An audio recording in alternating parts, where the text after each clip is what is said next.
Welcome, welcome, welcome all. Can you hear me? Yes, yes, yes, yes. This is exciting. Today's webinar um, is an opportunity for us to think about how do we help without hurting. And again, the concept of doing the webinar was initiated by Stacy, and you'll see as this unfolds how that happened. But the key piece in offering this webinar is for you to not so much to take what I share and what I'm teaching as anything more than an opportunity to make you more curious on how do we help without hurting. And I think as this unfolds, you'll get a clear concept of what I'm talking about. Let's get started. Helping without hurting. This is a title that came from a course that I did years ago with a friend of mine, Jim Wolfing, and have continued to use it in my own humble efforts to help. And when Stacy asked about this month's webinar, this concept came into my mind. Helping without hurting in your roles as a recovery coach. That's what we want you to think about today. It's a learning experience with me. Helping without hurting. I think that's what we all want to do. I think that's our intention up front. I think our intention is to help more than we hurt. And yet, we must be careful and aware of what possibilities and what potential pitfalls there might be in our humble effort to help. Our prime purpose in this life is to help others. And if you can't help them, at least don't hurt them. Dalai Lama. Let's move on. Stacy wonders on March 31st, 2017, she sent me an email to this effect. I, Stacy, was talking with Phil this morning, and something that raised concerns for me involves being able to give someone the hard truths after you have established a friendship as a coach. Appreciate the fact that as recovery coaches, we are friends, confidants, and peers. And those roles can get mixed up sometimes. And we want to at least be aware of the potential mix-up in those roles. But more importantly, as Stacy is requesting for us to think about here, think about the potentials of the friendship that we develop, the camaraderie we develop with recoveries as having the potential sometimes to hurt more than it helps. So Stacy goes on to say, so we spoke about something that you say about being responsible to and not responsible for, and how to confront someone and provide the truth without blame or judgment or expectation. Her wonders really made me curious. She continued to wonder. I was thinking it was detachment, or making an effort to give it a name or a label, but maybe it's really something else. And is that something you can build a webinar off of? Folks, I never say no because this is intriguing. These are the questions that come up as we make our humble effort to develop our own art of coaching recovery. So I think for me, all questions, all wonders, all curiosities have the potential to at least have an opportunity to teach me something and hopefully teach you something in that process as well. If you've been around me long enough, I have a grandson who probably since the age of 7 or 8 years old, when he was looking for what he wanted, either from his grandma or myself, he would start the sentence with, Grandpa, I was wondering. We don't wonder enough. And I don't think we're curious enough. I think out of fear sometimes we stop wondering and stop being curious because we're trying to find answers or solutions that may take some time to develop. And so this is one of those topics as well. So don't expect any answers or any solutions, but it's an opportunity for you, like Stacy and I have done, is to wonder. Stacy wonders on March 31st. This whole thing about the art and science of coaching recovery. The science is what we learn in Recovery Coach Academy. The active listening, the spectrum of attitudes. What is recovery? What is a recovery coach? What are the stages of recovery? The stages of change, cultural responsiveness, motivational questioning, self-care, wellness recovery planning. All these skills and strategies, i.e. the science that we as recovery coaches have in our toolboxes to support the recovery of a recovery.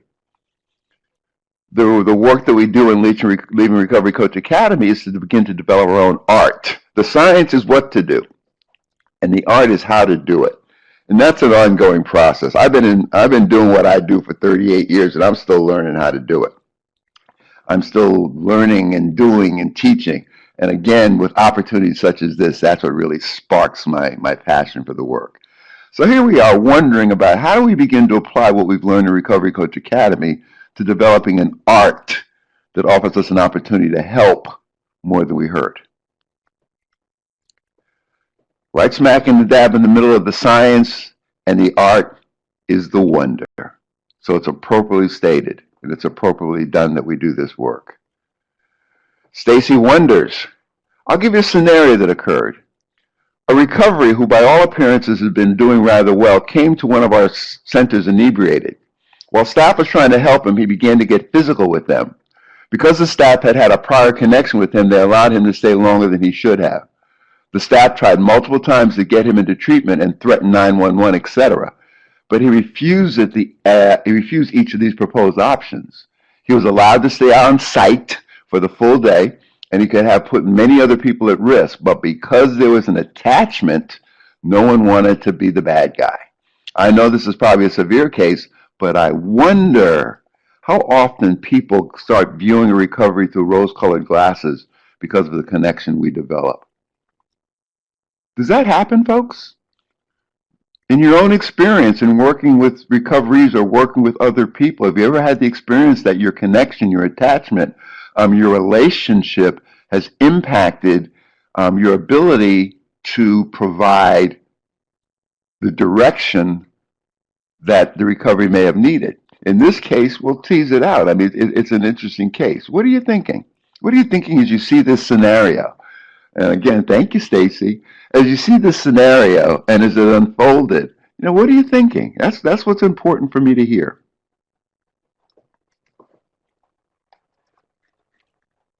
I've got a couple of people writing. I wonder. Staff tried to help. Physicality occurred. The couple of pieces that jump out at me is that there was an attachment. And for me, when I think about attachments are much like addiction. There's something attaché, we get connected or almost stapled to sometimes. When I talk with people about people, places, and things, attachments, addictions, things that we really are compulsive or believe we can't live without.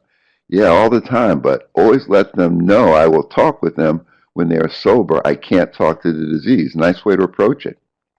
Nice way to approach it. Absolutely, but then I share some of my own experience to give the proper suggestions. Yeah, as I look at the scenario, and I'm just offering the scenario to give you a sense of where this webinar sprang from. And I don't know. I mean, I would have had to been there. I would have had to talk with the staff.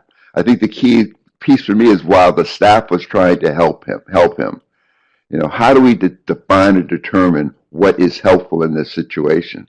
Again, the person, I do have concerns for safety of the larger number. And yet, what were the fears that controlled the staff's thinking or behavior in this situation, if it did? And again, I'm not judging or blaming. I'm just curious. I've got Adam typing, and Diona's typing some more. I mean, this is fun. This is what developing your art is about. It's about looking at situations and beginning to apply what we've learned in the science and in going through Recovery Coach Academy, and then finding ways to apply it to the work that we do and to apply it to the relationships that we're looking to build. I mean, that's just the beauty and the spontaneity of this work. Adam states, we often want to see the best in people, so that could blind us because we always want to see the good. Yeah, and there's good in this man. There's good in all of us. And yet the concern is about what was coming out bad in this man in this situation had the potential, and I'm sure that's where Stacy's concern is relative to, the other people in the recovery community centers that were witness to and privy to and affected by what was going on. It's a challenging situation. Yes, it is in the extreme, and it happens and it happens, and sometimes or it doesn't happen. But it's a nice thing to chew on, and I see people chewing. So thank you, Deanna. I think sometimes we have to also think on the positive side as well, and know that the onlookers will know that they will have the same attention needed when they are inebriated. Yeah, that's a piece of me that says that, Deanna. I like that because there's a piece of me that says I'm there to help. How can I help you with your recovery today? As a sign that's on in all three of the centers. And part of that process is to try to figure that out in the midst of a lot of emotion. So before the emotion occurs, and for me, this is part of the process of leading my life versus just living it. Before that emotion occurs and sometimes may stray me, I want to have a plan in my head on how I'm going to be with people and treat people in a way that is more helpful to them than it is hurtful to them. And that's clearly where we're going with this, folks. Thanks for that input. The last part of Stacy's wonder was, how do you stay objective? How do you stay objective? Adam spoke about it in response to the first question, but we have to keep an eye on the situation more than the person that could have escalated the situation. Threatening 911 could have made the situation worse depending on the personality of the person. Again, we don't know what we don't know, but those are excellent concepts. So in the midst of all that, how do we stay objective so we can be as clear-headed as well as fair as we can be, not only to the recovery, but also to their process, and also to the process of people who are engaged with that recovery. So how do you stay objective? I think was the critical piece that Stacy was wondering. So Stacy's wonder makes Art curious. Stacy's wonder made Art curious. And this is for me, my curiosity is piqued and satisfied by the power of good questions. It's a leg of the stool, folks. We actively listen and we ask good questions. So as a result of listening to through the via the email, Stacy's wonderment, the questions that came to mind for me were, in performing the recovery coach roles of motivator and cheerleader, ally and confidant, truth teller, role model and motivator, problem solver, lifestyle consultant, and most importantly, friend and companion, what might be potential and real pitfalls? We did a webinar a few months ago on pitfalls in recovery coaching. And here's another possibility. The fact that we develop a relationship that's not that therapeutic clinical relationship can also have its pitfalls. And I think helping without hurting, Stacy's wonderment about how do we stay objective is making an effort to meet and greet an opportunity to think about the potential pitfalls in performing the role as a recovery coach. For example, how difficult or challenging might it be to be a truth teller in your relationship with recovery with whom you have established a friendship, a companionship? That's the core of the issue. And what is your responsibility to a recovery/friend in your role as a recovery coach? That's what's to be thought about. What is your responsibility to a recovery/friend in your role as recovery coach? I've got Deanna typing. Part of what I do in relation to what I do is I learn, I do, I teach. And in teaching this piece, I want you to learn that I'm offering and teaching this piece as a recovery coach. When I do Recovery Coach Academy, I looked at myself as a master recovery coaching coach, coaching coaches who are participants in the class. And the same goes for this one. So I'm demonstrating, I hope, taking in consideration what people are thinking and writing, and then I'm asking questions based upon that and manage to keep my stuff out of the way. Multiple attendees are writing. Good to see. Clarify what hat you're wearing. Yeah. Well, I'm wearing my recovery coach hat. My counselor hat or therapist hat doesn't develop this kind of relationship. The relationship, the intimacy within the recovery coach recovery relationship that I build is more like a partnership in their process. Yeah, but real aware. Relative to the hats of the roles, if that's what we're speaking to, Brenda, that doesn't make a whole lot of difference to me. It's really about moving out and from afar, appreciating what my role is and how to best perform that role as I do what I do.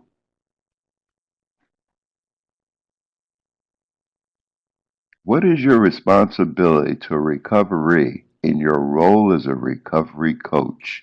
I mean, that for me, that's the core, the crux of talking about helping without hurting.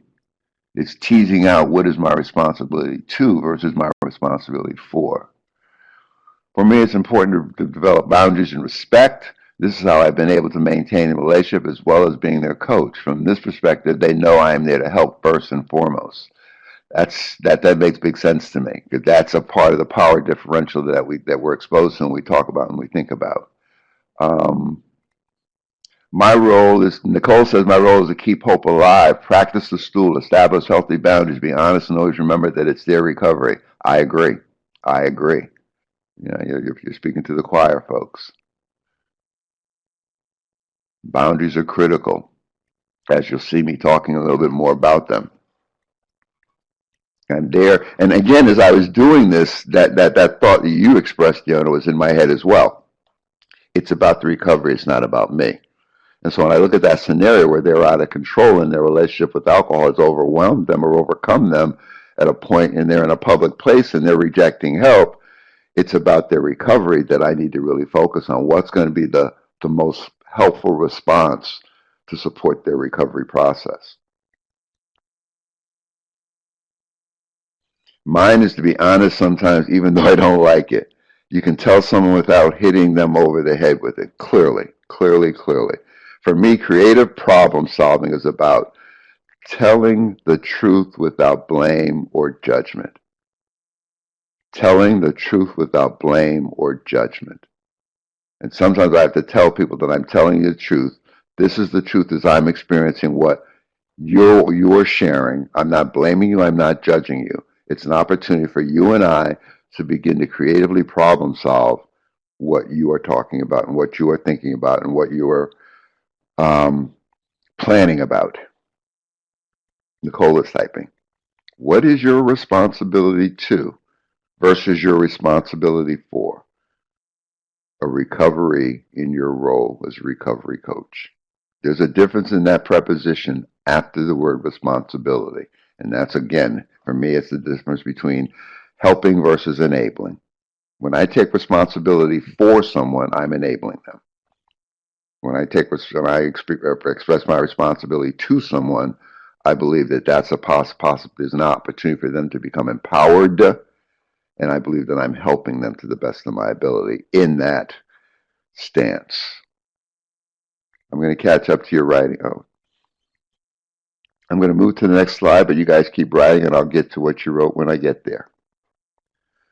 So active listening, this whole piece around the science and the art that is preceded by wonder. You walk out of Recovery Coach Academy, you've got the science. I wonder how I'm going to apply this. I wonder how I'm going to make this work. I wonder how I'm going to share this. For me, it's beginning to be easier to tell the truth once establishing the friendship because I know the right approach. And they look at my accomplishments and they know what I'm giving good suggestions to. Nicole, I tell the truth because it's an important part of my Working and Honest program. I tell the truth because I'm there to help, and I know that the ability to function functionally in a dysfunctional world is to tell the truth, even if the truth hurts. So the truth is important here. So when I look at this art and science of coaching recovery, and I'm thinking about my art on how do I do this particular science, I wonder. And in that wonder, how do I help without hurt in developing my art of coaching recovery? This is what we're offering you today, folks. This is what we want you to think about today. How to help without hurting in developing the art of coaching recovery. This is a reminder, for further information on boundary management. A webinar I did on January 30th is still available through the archives. Stacy will be happy to help you with that if you want to look through that and get that. That also be an opportunity not to repeat some information. However, in my ongoing learning process, I found some boundary work that I'd done years ago that I'm going to share now. Signs of unhealthy boundaries, just to make it specific. And again, folks, this is information I share with people I'm working with so that they get a clear sense of what I'm talking about when I'm talking about boundaries, one, and helping them be more specific about what my boundaries are and how they've come about. Signs of unhealthy boundaries: trusting no one, trusting anyone.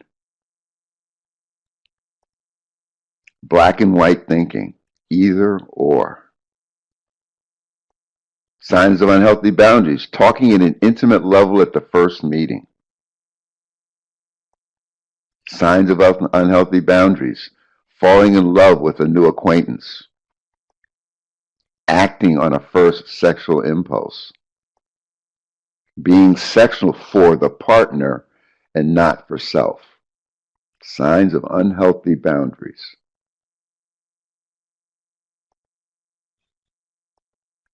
Going against personal values and rights to please others. Not noticing or caring when someone else displays unhealthy boundaries.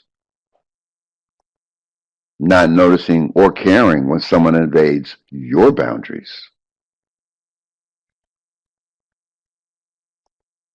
Accepting gifts, food, touch, sex that you don't want. Any thoughts or questions before I move on to some others? Signs of unhealthy boundaries. Is this making sense for you? Again, it's an opportunity to think about what we want recoveries to think about, on some level, as I said, teach them about. We learn, we do, we teach.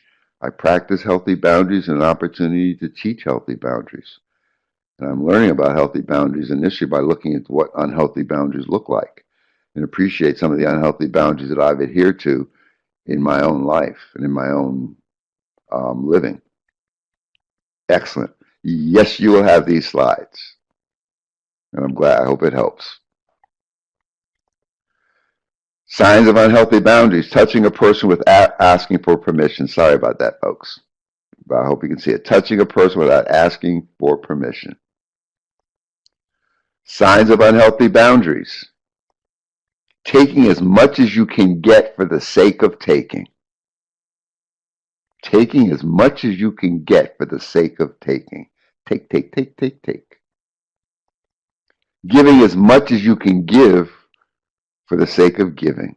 I want to give back, and I give back, and I give back, and maybe I'm giving back too much. Allowing someone to take as much as they can from you. Letting others direct your life. Think about it. That's the unhealthiest boundary you could be, is to be imprisoned either in an institution or in a relationship with a substance or a person where you feel trapped or in prison, or as I call it, being in the barnyard with the chickens. Letting others direct your life. Think about that in relation to sometimes the struggle in day one of Recovery Coach Academy is about being a self-directed process. But folks, if people are going to learn how to live their lives, especially with healthy boundaries, it's important to let go and let God and give them an opportunity to direct their own lives with their plans and their aspirations, with them and with us as someone to help them to think about it. How else will people learn boundaries that are healthy for them if they don't practice the opportunity? Letting others describe your reality.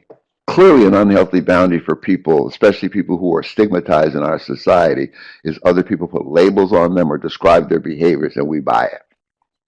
And there's a whole bunch of labels and stereotypes that abound in our world that describe other people's realities that just aren't right. I can remember being a child and our neighborhood was underprivileged. We were called underprivileged children. And when you begin to understand what that word meant, you begin to play the role. Especially when the world was not necessarily giving me the opportunity to embrace the privileges that were a part of being human. Off that. Signs of unhealthy boundaries. Believing others can anticipate your needs. Expecting others to fill your needs automatically. And again, folks, think about this in the context of trying to help people. I've been there. I've seen people who believe that I can anticipate what they need. I've worked with people who, think that I somehow have this magic thinking in my head that's going to fulfill their needs automatically or at their command. Unhealthy boundaries. And do we allow them? And do we practice them? Do we participate in them? Falling apart so someone will care for you. Self-disregard, signs of unhealthy boundaries. Sexual abuse, unhealthy boundaries. Physical abuse, unhealthy boundaries, without reporting and letting people know what's going on. Not that I'm being abused, but by as a result of the fact that the abuse is occurring and I'm not talking about it. I'm feeling so much shame or guilt or responsibility that I'm hiding from it. Food and substance use or unhealthily used. Food and substance use, unhealthy. Signs of unhealthy boundaries. I think I'm going to move on after this slide. Any thoughts about this content? Does this make sense for you? Again, we're looking at helping without hurting. And again, there's a webinar that offers you more information about developing healthy boundaries. However, as I was researching this process, and this is a piece that I developed a few years ago, I just felt the need to share it. And again, this is information that I have conversations that matter with recoveries that I work with so that we can understand what's going on in their lives and so that they can understand as well. It gives a language, but it also gives a certain amount of credence to what might be hiding in their heads that they're afraid to share because it's too sensitive. And reality is that it's a part of what we want to talk about as we talk about developing relationships that work, especially a relationship between myself and recovery. Adam is typing. I will get to it when I get to it. So we're going to begin to look at helping without hurting in your roles as a recovery coach. And I'm finally, I think at this point, getting to the learning objectives. Half an hour in, I'm doing okay. Learning opportunities for this webinar are to identify the potential and real pitfalls in helping a recovery with whom you've established a friendship or a companionship.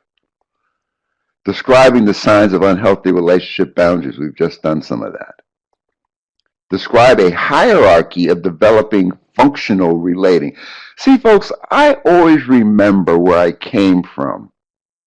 And not so much coming from my addiction, but coming from the lifestyle and the way of living and the way of thinking and the way of behaving and the way of feeling that fueled my addiction and fueled my wall of denial that made the addiction so alive. I also appreciate in the midst of all that, I did not know how to have healthy relationships. And in fact, I did not know how to have functional relationships. And that was clearly given to me as I thought about a piece that Craig Knockin does called Inside the Addictive Personality. And Inside the Addictive Personality speaks to the fact that, about the importance of relationships. Thank you, Stacy. Let me get back to Adam's comment. Makes sense. Working with youth offenders, I've had to explain time and time again that a true friend won't put them in harm's way or have them.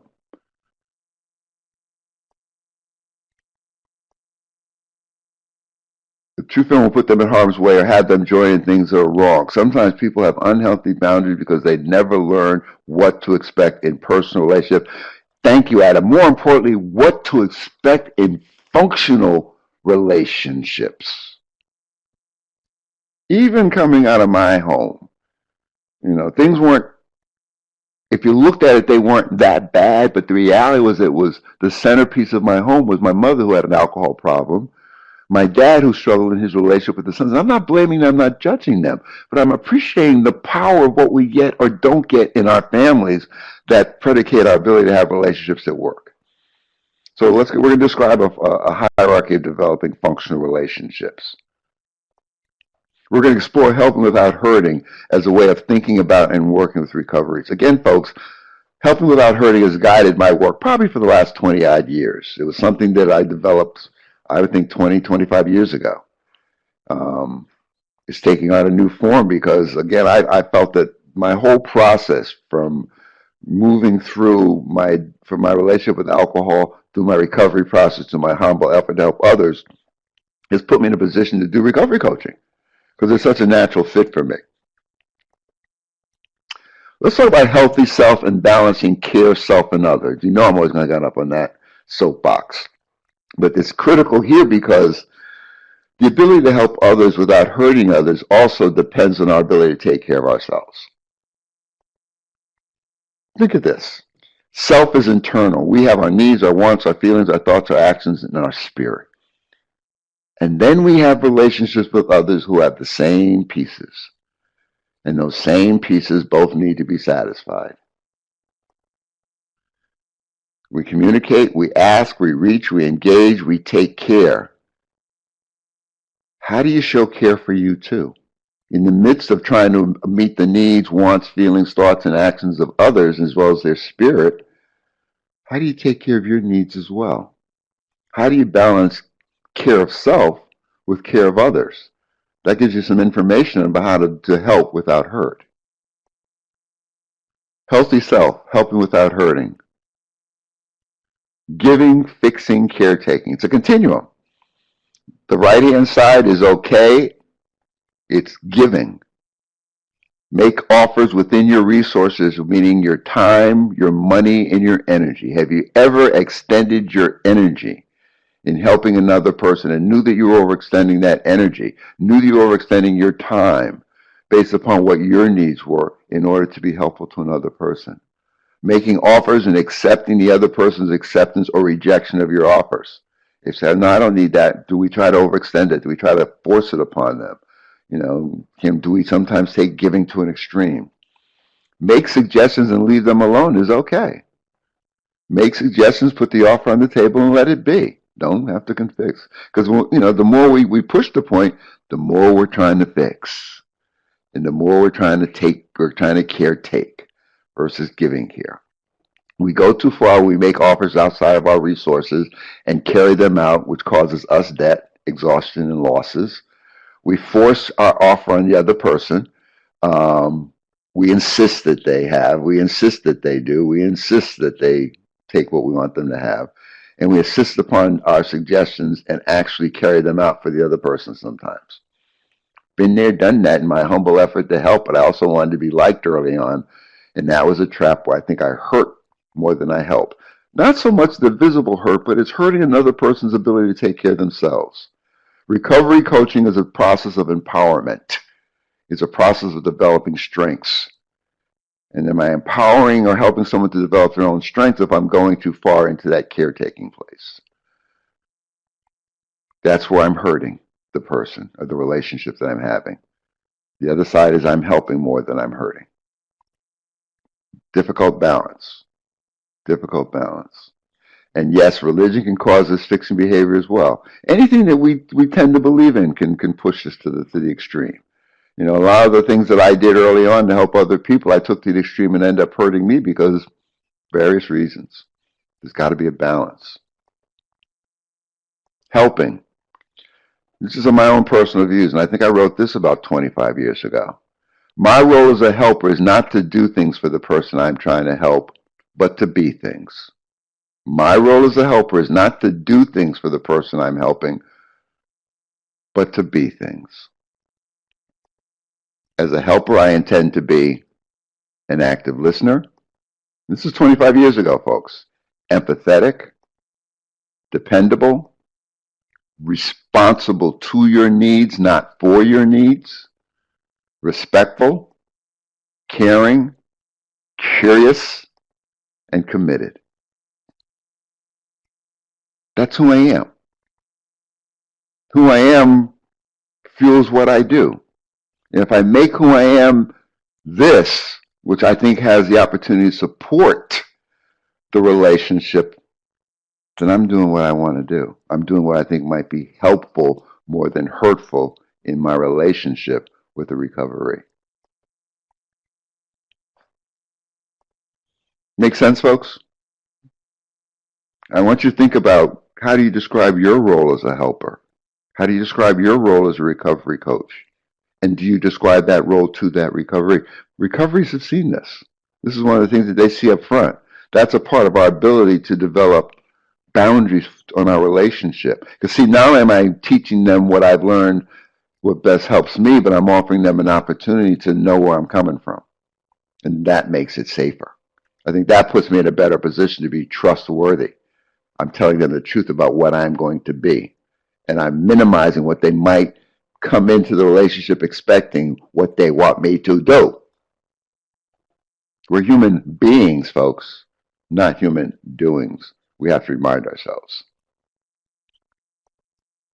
The road to recovery, one of my favorite images. I must have this image in about 30 different forms at this point. And what you see at the end of Recovery Coach Academy is was trying to get people to think about ongoing professional development is, here's a recovery starting on the path to recovery. And the question is, how willing and committed are you to strengthening and supporting a way of living care and recovery? It really speaks about that help piece again, a humble effort to lead pathways. And those are the pathways. It's self-direction, it's personally centered, it's person-centered, individualized empowerment. It's holistic, it's nonlinear, it's strength-based, it's peer-supported, it's responsibility, it's respect, and it's hope. How do I help this process without hurting the process?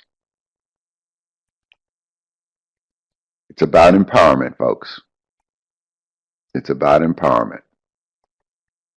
How prepared are you to coach a road to empowerment? Because sometimes when I first heard the word empowerment, and that's why it's taken a prominent place in this discussion.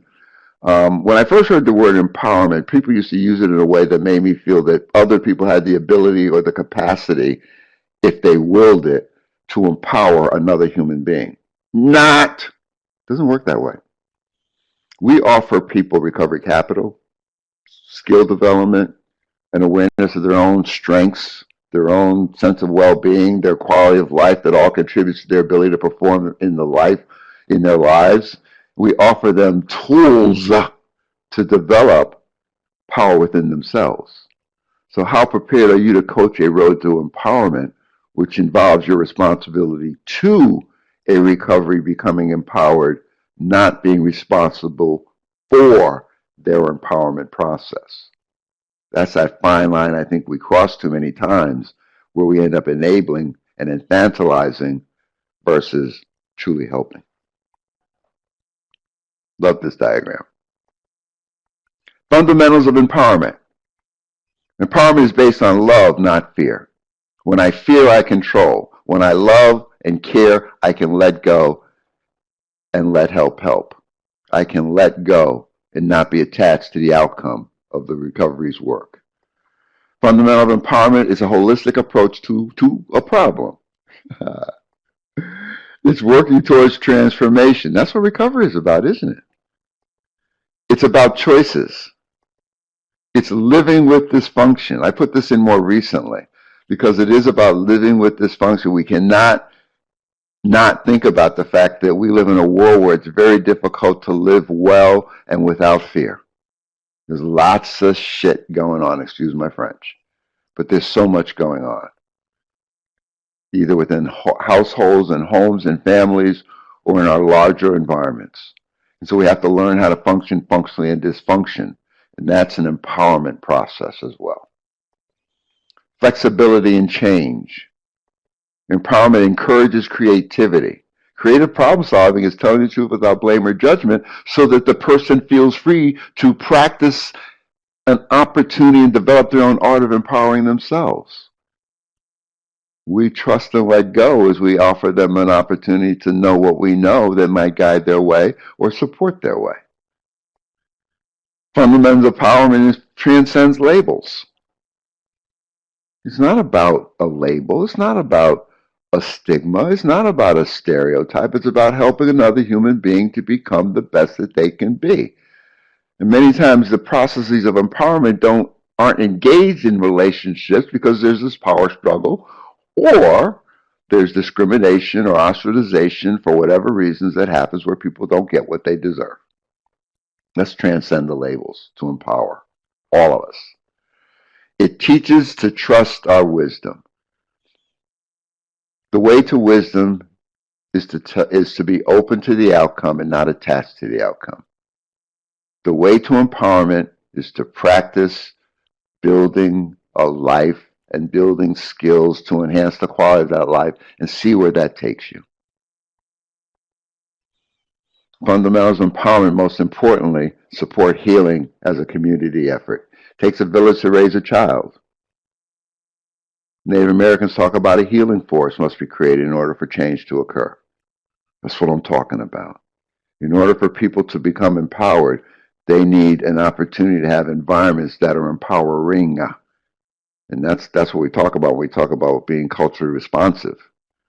Creating environments in which people that embrace everyone and give everyone an opportunity to grow and become empowered.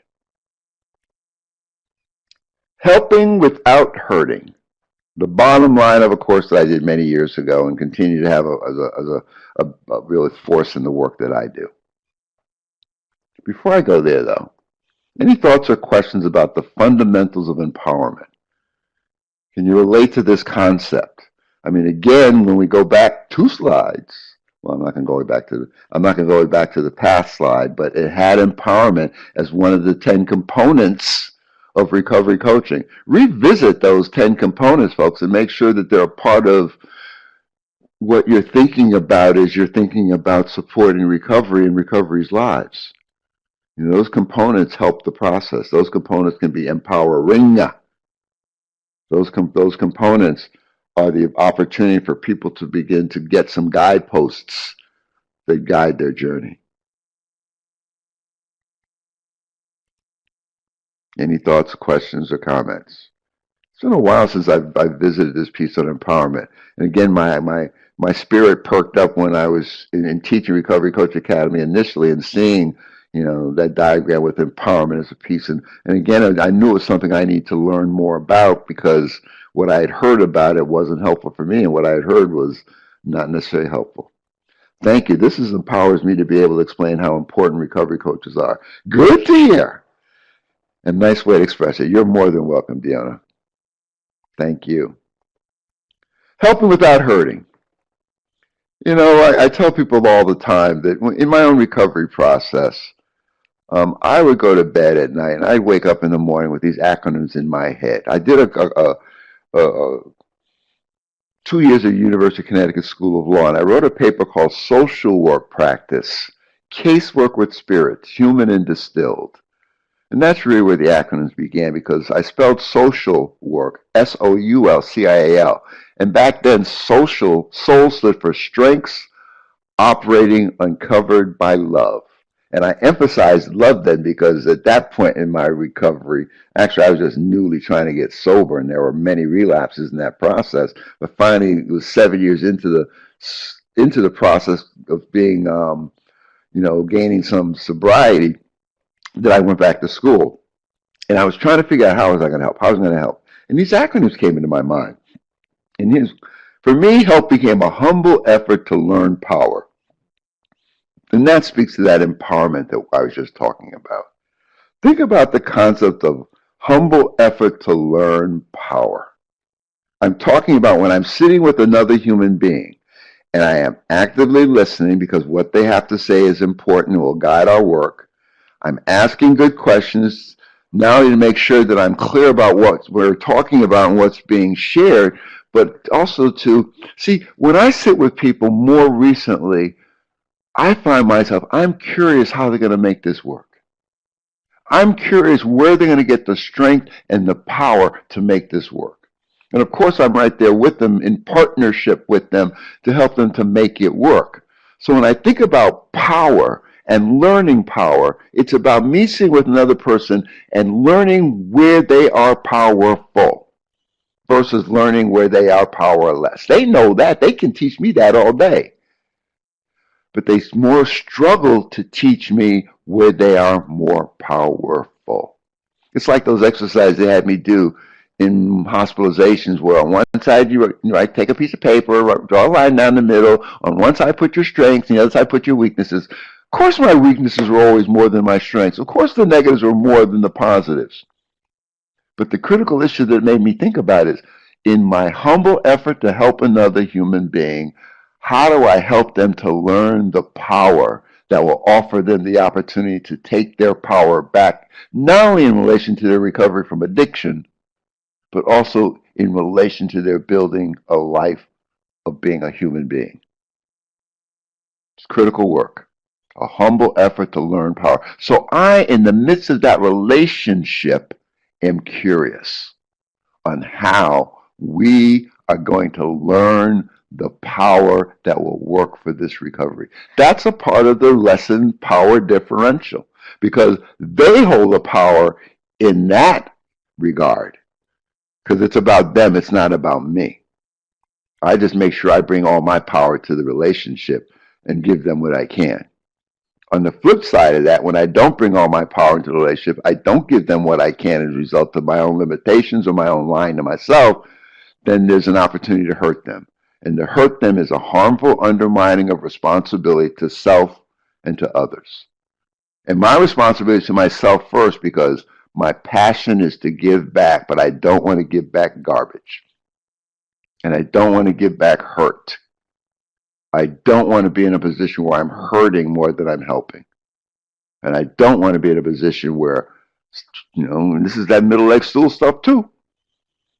I don't want to be in a position where my stuff gets in the way, where my ego gets in the way, and my humble effort to learn power is really, how can I, impress this person to know that I'm the best counselor in the world? I've been there, done that, not helpful. And not proud of it, but it was part of my learning process. So harmful undermining of responsibility to self and others is a process of enabling others. And what's that process look like? Helping without hurting. See, I told you folks, words go crazy for me. Empowerment is on the left-hand side. And I'm building off the word empowerment.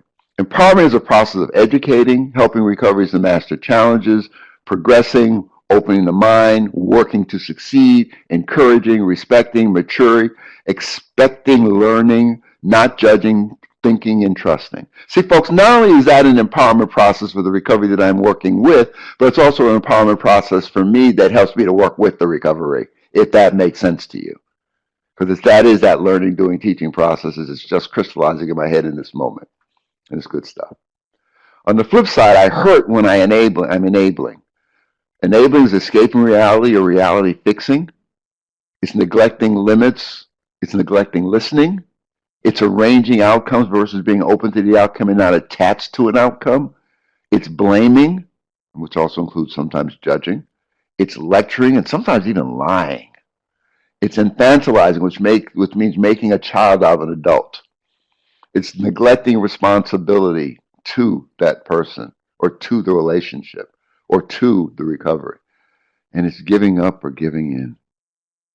Makes sense? So I'm really just trying to tease out. And again, folks, helping without hurting, I think, works on a continuum.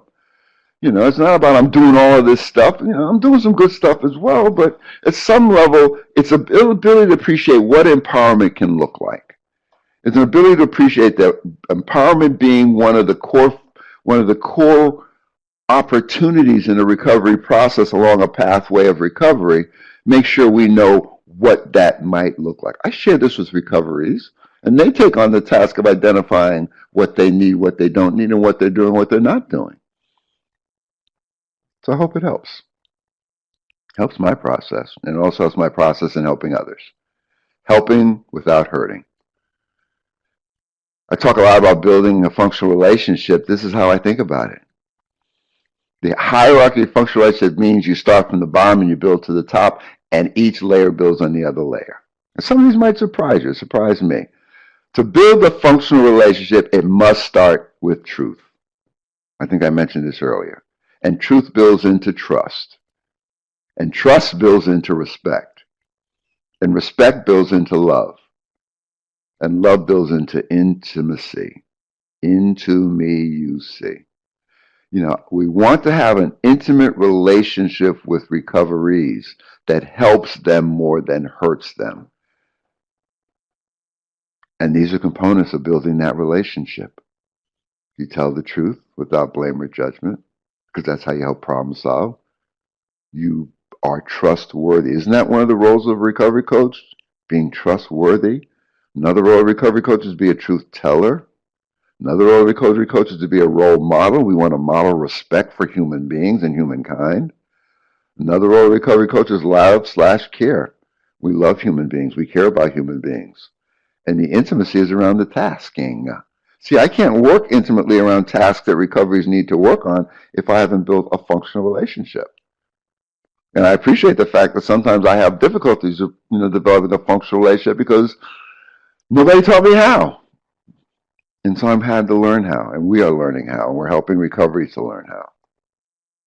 This is a piece I threw in, just speaks in the same vein relative to families that help and hurt. And again, I work with a couple of research projects where I worked a lot with families.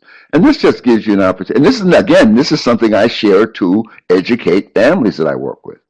And it just shows you that families that help and families that hurt. A couple of key ones are, families that help have few rules that are fair, negotiable, respected, enforced consistently, and create a predictable environment. Families that hurt have too many rules that are unfair, strict, ignored, not enforced inconsistently, and create a chaotic environment. Down the line there, families that help deal with pain and problems. Families that hurt deny problems and pain. Bottom line, families that help have found out how to care. Families that hurt haven't found out. They just don't care. Their priorities aren't caring. So I throw that in because, a lot of us do family work. But I also threw it in because we can take families that help and hurt and also tweak a little bit and identify relationships that help and hurt. So again, allow this to guide your relationship building with recoveries. You've seen this before. It's in your manual, Recovery Coach workbook. It's just, again, reminding us how do we destroy relationships and how do we build relationships. Bottom line, we must be the change we want to see. That's how I determine helping without hurting. What I do in this relationship, what I would want done to me. I know we need each other. I need the recovery. They need me because, our humanity is at stake. Questions, comments, thoughts about anything you've heard today?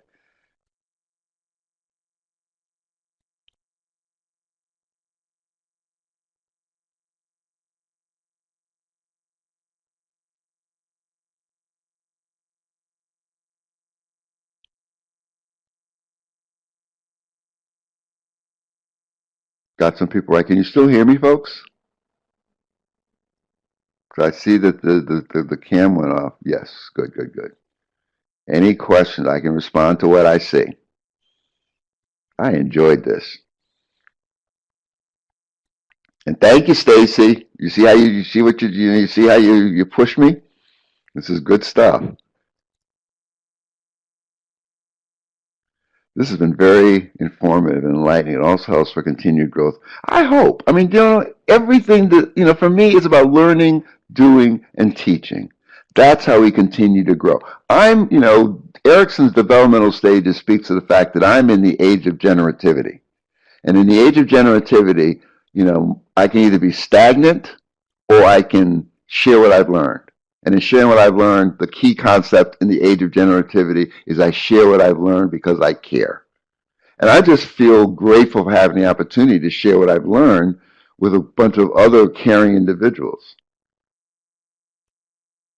Thank you, Brenda. That's so good to hear. That's so good to hear. You made my day, lady. Hope you're well. It's good that you're here. Visual learner, way of using acronyms as a path. Yeah, I really did it for kids. I was working with adolescents, teenagers, and it was a way to get their attention. But it's also a way for me to keep it simple.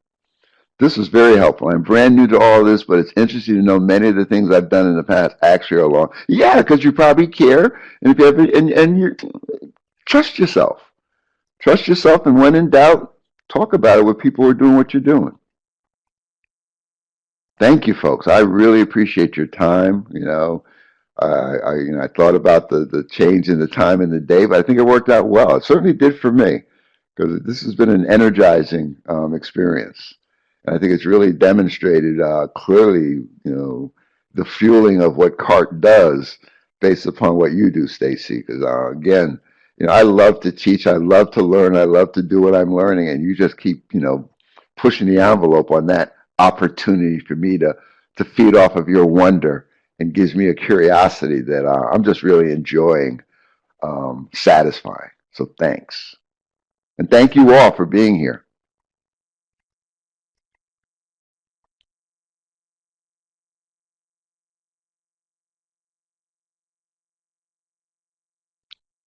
You're welcome, lady. Mutual appreciation.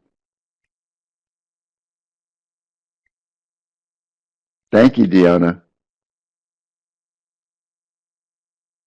Well, I'm glad you made it, Adam. We'll be back next month. We'll, again, keep your eye on the CCAR website, and they'll certainly inform you of when the next one will be.